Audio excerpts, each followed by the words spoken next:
Hello everyone, welcome back to our channel Reaction on India.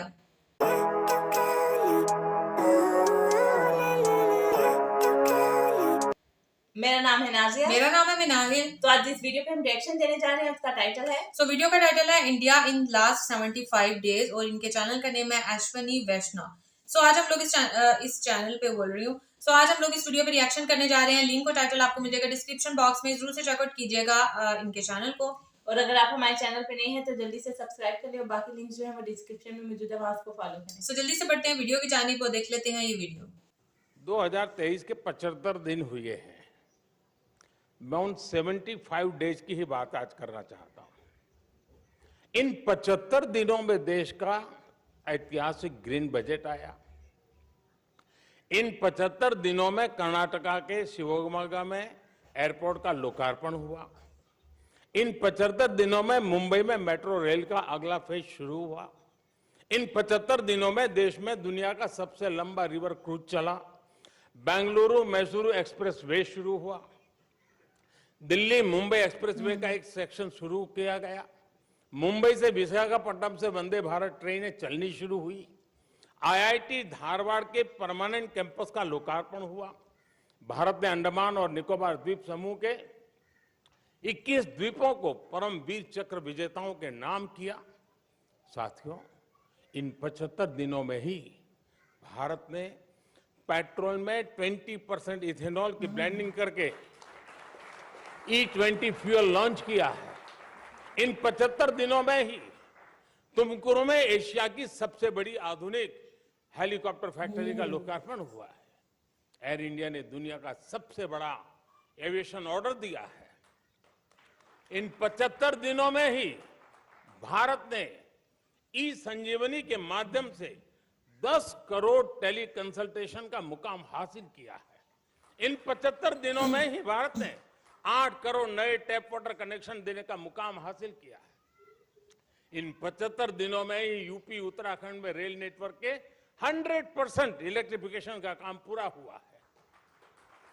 साथियों, इन 75 दिनों में Kuno national park में 12 चीताओं का नया बैच आया है। भारतीय महिला टीम ने अंडर 19 क्रिकेट में T20 वर्ल्ड कप जीता है। इन 75 दिनों में देश को 2 ऑस्कर जीतने की खुशी मिली है। साथियों, इन 75 दिनों में हजारों विदेशी डिप्लोमेट्स और विभिन्न संस्थाओं के प्रतिनिधि G20 की बैठकों में हिस्सा लेने के लिए भारत आए। इन 75 दिनों में G20 की 28 अहम बैठकें हुई हैं, यानी हर तीसरे दिन एक बैठक। इसी दौरान एनर्जी समिट हुई। आज ही ग्लोबल मिलेट्स कॉन्फ्रेंस हुई है। हमने देखा बेंगलुरु में हुए एयर इंडिया में हिस्सा लेने के लिए 100 से ज्यादा देश भारत आए। इन 75 दिनों में ही सिंगापुर के साथ यूपीआई लिंकेज की शुरुआत हुई। इन 75 दिनों में ही तुर्की की मदद के लिए भारत ने ऑपरेशन दोस्त चलाया। अब से कुछ घंटे पहले ही भारत बांग्लादेश गैस पाइपलाइन का लोकार्पण हुआ। ये 75 दिनों की ही इतनी लंबी लिस्ट है कि समय कम पड़ जाएगा।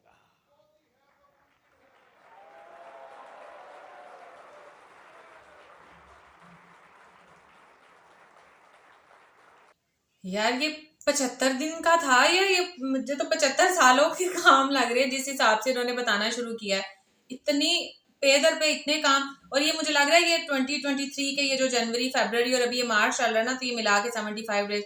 अच्छा, सबसे पहले मैं ये कहना चाहूंगी मोदी जी के बारे में कि ये मेरे ख्याल से इनकी 73 to 75 ईयर्स इनकी एज है, लेकिन इस एज में कोई इन्होंने स्क्रिप्ट, जैसे वो स्क्रिप्ट ही मैं तो कहूंगी, कुछ लिखा हुआ नहीं पड़ा हुआ था। इनका माइंड इतना शार्प है कि इनको हर चीज जो है वो मतलब एक इंसान को भूल भी जाती है। और 73 मतलब 70+ एज में अक्सर इंसान भूल जाता है और क्या क्या काम। और एक जो मुल्क का वजीर आजम होता है उसको तो इतने ढेरों काम देखने पड़ते हैं और इतने लोगों से अपनी पूरी कैबिनेट को जो है वो लेकर चलना होता है, लेकिन उनको इस एज में भी सारे मतलब उंगलियों पे याद थे और किस तरीके से रवानी से बोल रहे थे। मुझे लगता है इसलिए भी उनको याद है ना कि जब इंसान खुद मतलब ये काम उसने करवाए हो कि अपने मुल्क के लिए कि मैंने ये काम करने हैं, और हर इनॉग्रेशन में वो जो है वो मौजूद होते थे। तो उनको क्यों नहीं फिर याद होंगे। और इतने बड़े बड़े प्रोजेक्ट्स की बात कर रहे थे, जैसे वंदे भारत जो एक्सप्रेस थी, और भी बहुत सारी जो है एक्सप्रेस इन्होंने ट्रेन मेट्रो चलाई है। और सबसे बड़ी बात जो मुझे वो लगी, जो G20 हुआ था ना, G20 की उसके वो कहते कि हर तीसरे दिन जो है वो बैठक हो रही थी, और इतने सारे उसमें कंट्रीज आए हुए थे। और वो एयर इंडिया का जो शो था उस पे हमने भी वीडियो बनाई थी, और उसमें भी काफी सारे जो है बाहर के कंट्रीज के भी जो है वो तैयारे आए हुए थे। और सबसे बड़ी बात ये कि जो अभी बांग्लादेश के साथ जो है ये पाइपलाइन गैस की इन्होंने स्टार्ट की है, तो बंदा जब उसने इतने सारे काम खुद प्लान करके रखे हो कि यार मैंने ये काम करने हैं, तो फिर उसको तो फिर फिंगर टिप्स पे याद होते हैं। अच्छा, यहाँ पर इन्होंने तुर्की का जिक्र किया। तुर्की भी तो इस्लामी मुल्क है ना, लेकिन अभी जब तुर्की के ऊपर बुरा वक्त आया, आई थिंक जल्जला आया था, जिसमें बहुत ज्यादा उनको तबाही हुई थी, और इंडिया ने उनकी इतनी हेल्प की। उन्होंने बाकायदा एक प्रोग्राम, एक हेल्प का जारी किया, और जहां जहां भी दुनिया में कहीं भी लोगों को अगर हेल्प की जरूरत होती है, किसी भी मुल्क को, इंडिया पहला मुल्क होता है जो कि हेल्प के लिए हाथ बढ़ाता है। और ये नहीं वो देखता कि वो मुस्लिम कंट्री है या वो कंट्री है, हम उसकी हेल्प क्यों करें या वो क्यों करें, वो बाकायदा हेल्प के लिए हाथ बढ़ाता है। अच्छा, मैं यहाँ पर ये बात जरूर करूंगी, ये सिर्फ एक इतने सारे जो प्रोजेक्ट और इतने सारे जो काम है ना, ये सिर्फ एक इंसान के दिमाग से वो मुमकिन नहीं है। इसके लिए की जो पूरी आपका निजाम है या आपकी पूरी जो कैबिनेट है ना, उसका बेहतर होना बहुत जरूरी है। जैसे कि अभी हमने ये बैंक के ऊपर रिएक्शन किया था, जिसमें उनके जो बैंक के जो वो थे, आई थिंक गवर्नर थे, उनको जो है वो ऑस्कर टाइप अवार्ड मिला है, पूरी मतलब इंटरनेशनली उनको अवार्ड मिला है।